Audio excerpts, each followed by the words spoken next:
ప్రభువైన యేసుక్రీస్తు నామంలో అందరికీ హృదయపూర్వక వందనములండి. యోబు గ్రంథము 40వ అధ్యాయము. మరియు యెహోవా యోబునకు ఈలాగు ప్రత్యుత్తరం ఇచ్చెను. ఆక్షేపణలు చేయజూచువాడు సర్వశక్తుడగు దేవునితో వాదింపవచ్చునా? దేవునితో వాదించువాడు ఇప్పుడు ప్రత్యుత్తరం ఇయ్యవలెను. అప్పుడు యోబు యెహోవాకు ఈలాగున ప్రత్యుత్తరం ఇచ్చెను. చిత్తగించుము, నేను నీచుడను. నేను నీకు ఏమని ప్రత్యుత్తరం ఇచ్చెదను? నా నోటి మీద నా చేతిని ఉంచుకొందును. ఒకమారు మాటలాడితిని, నేను మరలా నోరెత్తను. 2 సారులు మాటలాడితిని, ఇకను పలుకను. అప్పుడు యెహోవా సుడిగాలిలో నుండి ఇలాగు యోబుతో ప్రత్యుత్తరం ఇచ్చెను. పౌరుషము తెచ్చుకొని నీ నడుము కట్టుకొనుము. నేను నీకు ప్రశ్న వేసెదను, నీవు ప్రత్యుత్తరమిమ్ము. నీవు నా న్యాయమును బొత్తిగా కొట్టివేసెదవా? నిర్దోషివని నీవు తీర్పు పొందుటకై నా మీద అపరాధము మోపుదువా? దేవునికి కలిగియున్న బాహుబలము నీకు కలదా? ఆయన ఉరుము ధ్వని వంటి స్వరముతో నీవు గర్జింపగలవా? ఆడంబర మహాత్యములతో నిన్ను నీవు అలంకరించుకొనుము. గౌరవ ప్రభావములను ధరించుకొనుము. నీ ఆగ్రహమును ప్రవాహములుగా కుమ్మరించుము. గర్విష్ఠులైన వారినందరినీ చూచి వారిని కృంగజేయుము. గర్విష్ఠులైన వారిని చూచి వారిని అణగగొట్టుము. దుష్టులు ఎక్కడ నున్నను వారిని అక్కడనే అణగద్రొక్కుము. కనబడకుండా వారినందరినీ బూడిదలో పాతిపెట్టుము. సమాధిలో వారిని బంధింపుము. అప్పుడు నీ దక్షిణ హస్తమే నిన్ను రక్షింపగలదని నేను నిన్ను గూర్చి ఒప్పుకొనెదను. నేను చేసిన నీటి గుర్రమును నీవు చూచియున్నావు గదా. ఎద్దువలే అది గడ్డి మేయును. దాని శక్తి దాని నడుములో ఉన్నది. దాని బలము దాని కడుపు నరములలో ఉన్నది. దేవదారు చెట్టు కొమ్మ వంగునట్లు అది తన తోకను వంచును. దాని తొడల నరములు దిట్టముగా సంధింపబడి ఉన్నవి. దాని ఎముకలు ఇత్తడి గొట్టముల వలె ఉన్నవి. దాని ప్రక్కటెముకలు ఇనుప కమ్ముల వలె ఉన్నవి. అది దేవుడు సృజించిన వాటిలో గొప్పది. దాని సృజించిన వాడే దాని ఖడ్గమును దానికిచ్చెను. పర్వతములలో దానికి మేత మొలచును. అరణ్య జంతువులన్నీయూ అచ్చట ఆడుకొనును. తామర చెట్ల క్రిందను జమ్ముగడ్డి మరుగునను పర్రలోను అది పండుకొనును. తామర చెట్ల నీడను అది ఆశ్రయించును. నదిలోని నిరవంజి చెట్లు దాన్ని చుట్టుకొని ఉండును. నదీ ప్రవాహము పొంగి పొర్లినను అది భయపడదు. యొర్దాను వంటి ప్రవాహము పొంగి దాని నోటి యొద్దకు వచ్చినను అది ధైర్యము విడువదు. అది చూచుచుండగా ఎవరైనా దానిని పట్టుకొనగలరా? ఉరియొగ్గి దాని ముక్కునకు సూత్రము వేయగలరా? యోబు గ్రంథము 41వ అధ్యాయము. నీవు మకరమును గాలముతో బయటికి లాగగలవా? దాని నాలుకకు త్రాడు వేసి లాగగలవా? నీవు దాని ముక్కు గుండా సూత్రము వేయగలవా? దాని దవడకు గాలము ఎక్కింపగలవా? అది నీతో విన్నపములు చేయునా? మృదువైన మాటలు నీతో పలుకునా? నీవు శాశ్వతముగా దానిని దాసునిగా చేసుకొనున్నట్లు అది నీతో నిబంధన చేయునా? నీవు ఒక పిట్టతో ఆటలాడునట్లు దానితో ఆటలాడెదవా? నీ కన్యకలు ఆడుకొనుటకై దాని కట్టివేసెదవా? బెస్తవారు దానితో వ్యాపారము చేయుదురా? వారు దానిని తునకలు చేసి వర్తకులతో వ్యాపారము చేయుదురా? దాని ఒంటి నిండా ఇనుప శూలములు గుచ్చగలవా? దాని తల నిండా చేప అలుగులు గుచ్చగలవా? దాని మీద నీ చెయ్యి వేసి చూడుము. దానితో కలుగు పోరు నీవు జ్ఞాపకము చేసుకొనిన ఎడల నీవు మరలా అలాగున చేయకుందువు. దాన్ని చూచినప్పుడు మనుషులు దానిని వశపరచుకొందుమన్న ఆశ విడిచెదరు. దాని పొడచూచిన మాత్రము చేతనే ఎవరికైనను గుండెలు అవిసిపోవును గదా. దాని రేపుటకైనను తెగింపగల శూరుడు లేడు. అట్లుండగా నా ఎదుట నిలువగలవాడెవడు? నేను తిరిగి ఇయ్యవలసి ఉండునట్లు నాకెవడైనను ఏమైనను ఇచ్చెనా? ఆకాశ వైశాల్యమంతటి క్రిందనున్నదంతయు నాదే గదా. దాని అవయవములను గూర్చి అయినను దాని మహాబలమును గూర్చి అయినను దాని చక్కని తీరును గూర్చి అయినను పలుకక మౌనముగా నుండను. ఎవడైనా దాని పై కవచమును లాగివేయగలడా? దాని 2 దవడల నడిమికి ఎవడైనా రాగలడా? దాని ముఖద్వారములను తెరవగలవాడెవడు? దాని పళ్ళ చుట్టూ భయకంపములు కలవు. దాని గట్టి పొలుసులు దానికి అతిశయాస్పదము. ఎవరునూ తీయలేని ముద్ర చేత అవి సంతన చేయబడి ఉన్నవి. అవి ఒకదానితో ఒకటి హత్తుకొని ఉన్నవి. వాటి మధ్యకు గాలి ఏమాత్రమును జొరనేరదు. ఒకదానితో ఒకటి అతకబడి ఉన్నవి. భేదింప సఖ్యము కాకుండా అవి ఒకదానితోనొకటి కలిసికొని ఉన్నవి. అది తుమ్మగా వెలుగు ప్రకాశించును.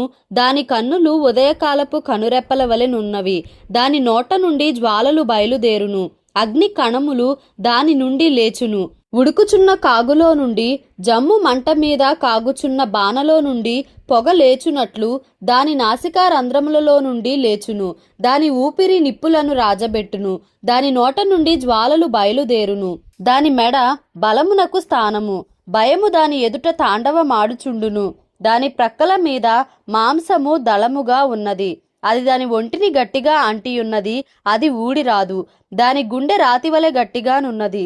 అది తిరుగటి క్రింది దిమ్మంత కఠినము. అది లేచునప్పుడు బలిష్ఠులు భయపడుదురు. అధిక భయము చేత వారు మైమరతురు.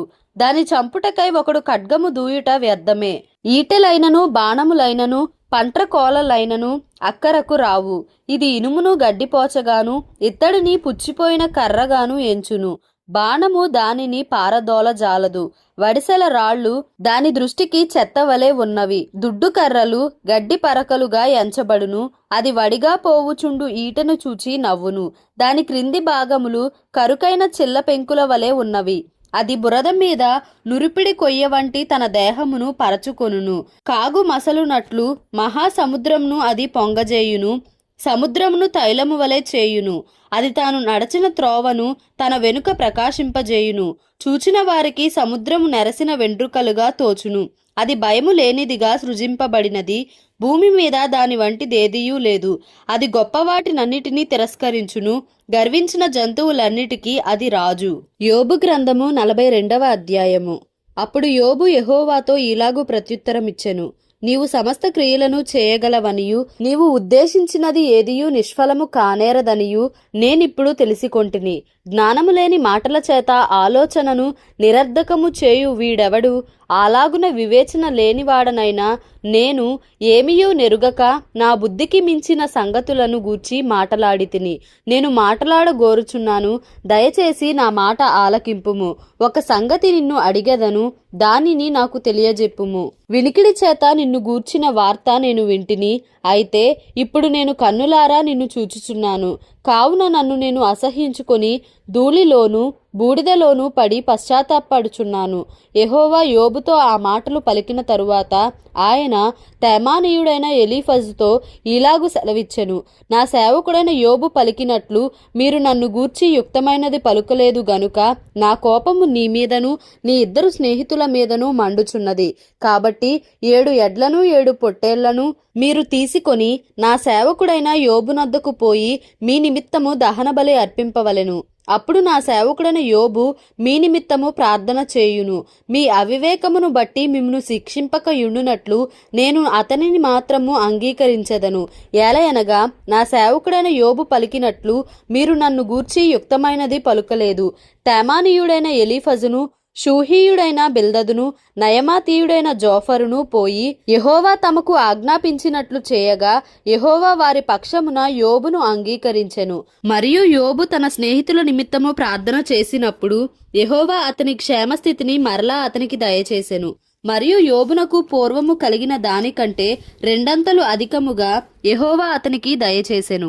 అప్పుడు అతని సహోదరులందరూ అతని అక్క చెల్లెండ్రందరూ అంతకు ముందు అతనికి పరిచయులైన వారును వచ్చి అతనితో కూడా అతని ఇంట అన్నపానములు పుచ్చుకొని యెహోవా అతని మీదికి రప్పించిన సమస్త బాధను గూర్చి ఎంతలేసి దుఃఖములు పొందితివని అతని కొరకు దుఃఖించుచు అతన్ని నోదార్చిరి. ఇదియుగాక ఒక్కొక్కడు ఒక వరహాను ఒక్కొక్కడు బంగారు ఉంగరమును అతనికి తెచ్చి ఇచ్చెను. యెహోవా యోబును మొదట ఆశీర్వదించినంతకంటే మరి అధికముగా ఆశీర్వదించెను. అతనికి 14,000 గొర్రెలును 6,000 ఒంటెలును 1000 జతల ఎడ్లును 1000 ఆడు గాడిదలును కలిగెను. మరియు అతనికి 7 కుమారులను 3 కుమార్తెలను కలిగిరి. అతడు పెద్దదానికి ఎమీమా అనియు రెండవ దానికి కెజియా అనియు మూడవ దానికి కెరెం హప్పుకు అనియు పేర్లు పెట్టెను. ఆ దేశమందంతటను యోబు కుమార్తెలంత సౌందర్యవతులు కనబడలేదు. వారి తండ్రి వారి సహోదరులతో పాటు వారికి స్వాస్థ్యములనిచ్చెను. అటు తరువాత యోబు 140 సంవత్సరములు బ్రతికి తన కుమారులను కుమారుల కుమారులను 4 తరముల వరకు చూచెను. పిమ్మట యోబు కాలము నిండిన వృద్ధుడై మృతి నొందెను.